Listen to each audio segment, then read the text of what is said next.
सिर्फ हैरेसमेंट के आधार पर किसी को जान देने के लिए उकसाने का दोषी नहीं ठहरा सकते, उसके लिए पुख्ता सबूत होने चाहिए। ये टिप्पणी की है सुप्रीम कोर्ट के एक बेंच ने। लेकिन ये मामला हालिया दिनों में सामने आया बेंगलुरु के सॉफ्टवेयर इंजीनियर अतुल सुभाष से जुड़ा नहीं है, बल्कि गुजरात से जुड़े एक सुसाइड केस का है।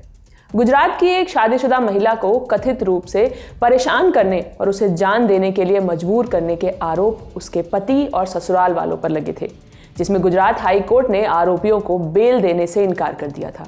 अब इस मामले में सुप्रीम कोर्ट में सुनवाई हुई है।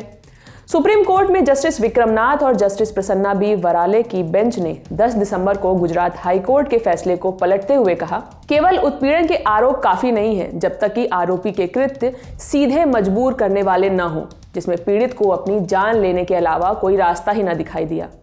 ये कृत्य जान देने के समय के आसपास के ही होने चाहिए। अगर आरोपी के द्वारा किए गए कृत्य केवल परेशान करने या गुस्सा जाहिर करने के इरादे से हुए थे तो वो उकसाने या जांच के दायरे में नहीं आ सकते। अब आपको इस केस के बैकग्राउंड में ले जाते हैं। 2009 में मृतक महिला की शादी हुई थी। शादी के 12 साल बाद 2021 में महिला ने जान दे दी, जिसके बाद महिला के पिता ने मृतक के पति के खिलाफ धारा 498A और IPC 306 के तहत शिकायत दर्ज करवाई। उन्होंने आरोप लगाया कि आत्महत्या से 1 साल पहले मृतक के पति ने दहेज के रूप में दिए गए उसके सोने के गहने बेच दिए थे और जब उसने उन्हें वापस मांगा तो उसे शारीरिक और मानसिक रूप से प्रताड़ित किया गया, जिसके बाद सेशंस कोर्ट ने महिला के पति, सास और ससुर को जेल भेज दिया।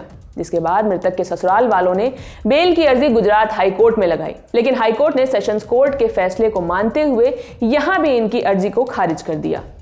इसके बाद ही केस सुप्रीम कोर्ट में पहुंचा। सुप्रीम कोर्ट में इस मामले में क्या कहा वो सुनिए। उत्पीड़न के आरोप और जान देने की घटना के बीच कोई करीबी रिश्ता नहीं था। सोने के गहने बेचने और उसके बाद शारीरिक और मानसिक उत्पीड़न की कथित घटना, जैसा कि आरोप लगाया गया है, लगभग 1 साल पहले हुई थी। इसके अलावा सोने के गहने बेचने और उसके बाद उनकी मांग पर कलह और उत्पीड़न भले ही सच हो, लेकिन यह मृतक को जान देने के लिए उकसाने या उकसाने के किसी भी इरादे को नहीं दिखाता। बेंच ने मामले में तीनों लोगों को धारा 306 के तहत आरोप से बरी कर दिया। हालांकि कोर्ट ने IPC की धारा 498A के तहत अपीलकर्ताओं के खिलाफ आरोप को बरकरार रखा है। सुप्रीम कोर्ट का यह फैसला अतुल सुभाष के केस में भी बड़ी भूमिका निभा सकता है। अतुल सुभाष ने बेंगलुरु में 9 दिसंबर को जान दे दी थी। इससे पहले उन्होंने 24 पन्नों का नोट और 90 मिनट का वीडियो भी शेयर किया था, जिसमें उन्होंने अपनी पत्नी और उसके परिवार पर उत्पीड़न जैसे गंभीर आरोप लगाए हैं। पुलिस ने अतुल के भाई की शिकायत के आधार पर अतुल की पत्नी निकिता सिंघानिया, उनकी मां निशा, पिता अनुराग और चाचा सुशील के खिलाफ जान देने के लिए उकसाने का मामला दर्ज किया है। फिलहाल इस खबर में इतना ही। स्टोरी के लिए तमाम जानकारी जुटाई थी हमारी साथी वैष्णवी ने। मैं हूं शिवानी। बाकी खबरों के लिए देखते रहिए द ललन टॉप। बहुत बहुत शुक्रिया।